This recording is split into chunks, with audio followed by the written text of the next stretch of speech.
अस्सलामुअलैकुम।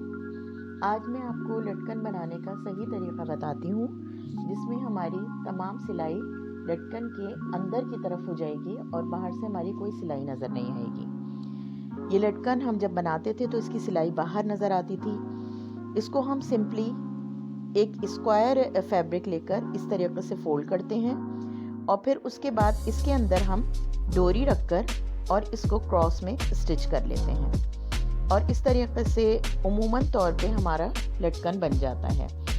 मैं भी पहले इसी तरीके से लटकन बनाती थी, लेकिन मुझे भी ये सिलाई जो बाहर की तरफ आती है ये अच्छी नहीं लगती थी। चाहे आप उस सिलाई को, उसके एक्स्ट्रा फैब्रिक को चाहे जितना काट दें, लेकिन फिर भी वो थोड़ी बहुत ज़रूर नज़र आती है, तो वो आँखों को अच्छी नहीं लगती। फिर मैंने YouTube के ऊपर सर्च किया और मुझे बड़ी अच्छी वीडियोस यहाँ से देखने को मिली, जिनसे मैंने ये सीखा कि हम किस तरीके से ऐसे लटकन बनाएं कि हमारी सिलाई जो है वो अंदर चली जाए। ये देखें, ये मैंने एक आम तौर पे जो लटकन बनता है उस तरीके से बनाया है कि इसमें ये सिलाई बाहर नज़र आ रही है।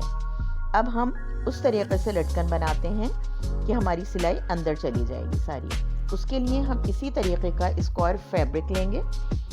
अब इस फैब्रिक के अंदर हम अपनी डोरी को इस तरह क्रॉस में रखकर फैब्रिक को इस तरीके से टर्न करेंगे और इस एक कॉर्नर से सिलाई लगाना शुरू करेंगे। दूसरे कॉर्नर तक लाकर इसको टर्न करेंगे और फिर दोबारा तीसरे कॉर्नर तक सिलाई लाने से तकरीबन 1 से 1.5 इंच पहले हम सिलाई को रोक देंगे अपनी और उसको बैक सिलाई लगाकर और लॉक कर देंगे। इस कॉर्नर को हम जितना एक्स्ट्रा फैब्रिक है कटिंग करेंगे और इस नोक को इस नोक तक हमें लेकर आना है। जो हमने क्रॉस में लगाई थी उस नोक को दूसरी नोक तक लाना है। अब ये जो एक सेंटर की हमारी नोक थी, इसको हम किसी भी नोकीली चीज़ की मदद से, जैसे कि मैं आप देखें नोकीली मेरी ये सीज़र है, इसकी मदद से बाहर की तरफ निकाल रही हूँ। जो 1 से 1.5 इंच का हिस्सा हमने खुला छोड़ा था, वहाँ पर लाकर हमने इस नोक को पकड़ लिया और अपने बाकी फैब्रिक को टर्न करके दूसरे कॉर्नर तक ले आए, जहाँ पर हमारा डोरी जो है वो स्टिच हुई हुई थी, इस नोक तक ले आए। अब हमने इसको सेटल कर लिया अपने फैब्रिक को, और जो ये हमारी थोड़ी सी ओपनिंग थी इसको हमने सिलाई लगाकर स्टिच कर लिया है और इसको यहाँ से हमने पैक कर दिया है।